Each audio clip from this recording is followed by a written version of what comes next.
بسم اللہ الرحمن الرحیم۔ السلام علیکم، welcome back to my YouTube family. کیسے ہیں آپ سب؟ امید کرتی ہوں کہ آپ سب ٹھیک ٹھاک ہوں گے۔ میں بھی اللہ کے کرم سے بالکل ٹھیک ٹھاک ہوں۔ آج میں آپ سے ایک بہت ہی خوبصورت واقعہ شیئر کروں گی۔ جو لوگ یہ سمجھتے ہیں کہ کچھ بھی نہیں ہوتا، ہم کچھ نہیں کر سکتے، ہمارے ساتھ بہت غلط ہو رہا ہے، تو میں یہ بات کہہ سکتی ہوں کہ بعض اوقات کچھ نہیں ہوتا بظاہر۔ حضرت یوسف علیہ السلام کو جب جیل میں ڈالا گیا، آپ کو پتہ ہے کتنے سالوں کے لیے؟ مجھے تو نہیں پتہ، کیونکہ جب اس کی تفسیر پڑھیں تو یہ میٹر نہیں کرتا کہ کتنے سالوں کے لیے جیل گئے تھے۔ ان دنوں کیا کرتے تھے؟ وہ جہاں پہ تھے، جس ماحول میں اسٹک تھے، جس الزام کے ساتھ وہ اسٹک تھے، ان کے ارد گرد جو لوگ تھے ان کے ساتھ صرف دین کی بات ہوئی۔ اللہ تعالیٰ نے انہیں خوابوں کی بشارت دی ہوئی تھی۔ 2 لوگ آئے، خواب کی تعبیر بتائی اور کہا جا کر بادشاہ سے کہنا کہ جیل میں ایک شخص ہے، خواب کی تعبیر بتاتا ہے۔ انہیں یاد ہی نہ رہا، کچھ اور سال گزر گئے۔ حضرت یعقوب حزن اور غم سے اندھے ہو گئے تھے۔ میری یہ سوچ ہے، آپ بھی غور کریں کتنی بڑی بلیسنگ تھی کہ وہ آنکھوں سے اندھے ہو گئے۔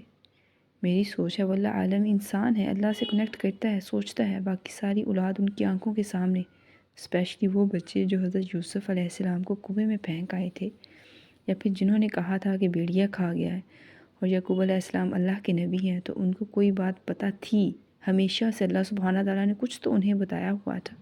سورہ یوسف کے آخر میں آتا ہے، کہتے ہیں کہ میں نہ کہتا تھا کہ مجھے وہ پتہ ہے، اللہ نے بتایا ہے۔ یہ ان لوگوں کے لیے جو کہتے ہیں بعض اوقات کچھ نہیں ہوتا، کچھ بھی نہیں ہو سکتا۔ سورہ یوسف میں ایسے مقامات ہیں جب حضرت یعقوب کچھ نہیں کر سکتے تھے، وہ بھاگے ہوئے نہیں گئے واپس جنگل میں اس ویل کو ڈھونڈنے کے لیے، کچھ نہیں ہو سکتا تھا، بہت دیر ہو چکی تھی۔ پہلی چیز یہ۔ دوسری چیز، حضرت یوسف علیہ السلام اس جیل میں اسٹک تھے، کچھ نہیں کر سکتے تھے، کوئی ان کو نکالنے کے لیے نہیں آیا۔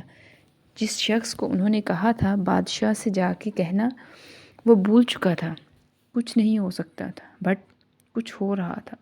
ہماری نظر میں کچھ نہیں ہو رہا ہوتا، لیکن کچھ ہو رہا ہوتا ہے، اور وہ یعقوب والی بات کی آنکھوں سے اندھے ہو گئے۔ جب یہ آیت پڑھ رہی تھی کہ ان کے لیے کتنا پینفل تھا ان سارے بچوں کو دیکھنا جنہوں نے اتنا بڑا ظلم کیا تھا، مگر انہوں نے محبت ان بچوں سے بھی کی، اور وہ ان کے بھی باپ تھے، تو غم اور دکھ کے مارے ان کی بنائی چلی گئی، وہ دیکھنے کے قابل نہیں تھے۔